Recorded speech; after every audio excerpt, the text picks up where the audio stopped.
आणि आता एक नजर टाकणार आहोत पुणे जिल्ह्यातल्या महत्त्वाच्या न्यूज टॉप 9 वर। नव्या वर्षाच्या सुरुवातीलाच रखडली Mumbai Pune Deccan queen. Monkey hill ते पळसदरी घाटादरम्यान गाडीमध्ये बिघाड, एक्सप्रेसच्या 3 डब्यांना ब्रेक, बाइंडिंग झाल्यानं खोळंबा। दुरुस्तीनंतर मुंबई पुणे एक्सप्रेस मुंबईकडे रवाना।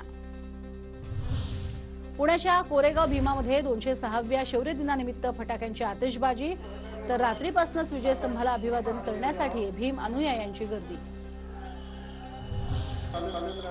कोरेगाव भीमामध्ये शौर्य दिनानिमित्त उपमुख्यमंत्री अजित पवार आणि प्रकाश आंबेडकरांकडून विजयस्तंभाला अभिवादन। 206व्या शौर्य दिनानिमित्त अजित पवार यांच्याकडून अभिवादन।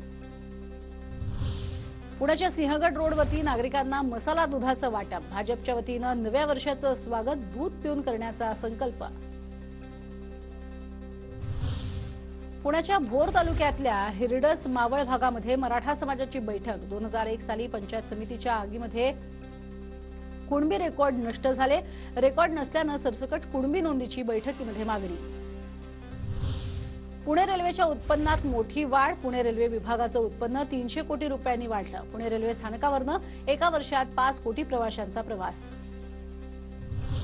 सावित्रीबाई फुले पुणे विद्यापीठात आर्थिक अनियमितता। अधिसभा सदस्य सचिन गोरडे यांचा आरोप। निविदा प्रक्रिया न राबवता खासगी कंपनीला कंत्राट दिल्याचाही आरोप। रविवारी पुण्यात 30 ते 40 टन मासळी फस्त। नवीन वर्षात खवय्ये यांची मटण चिकन खरेदीवरती मोठी गर्दी। संत तुकाराम महाराजांच्या दर्शनासाठी देहूमध्ये गर्दी। नववर्षाच्या स्वागतासाठी भाविकांची पावलं देहूकडे।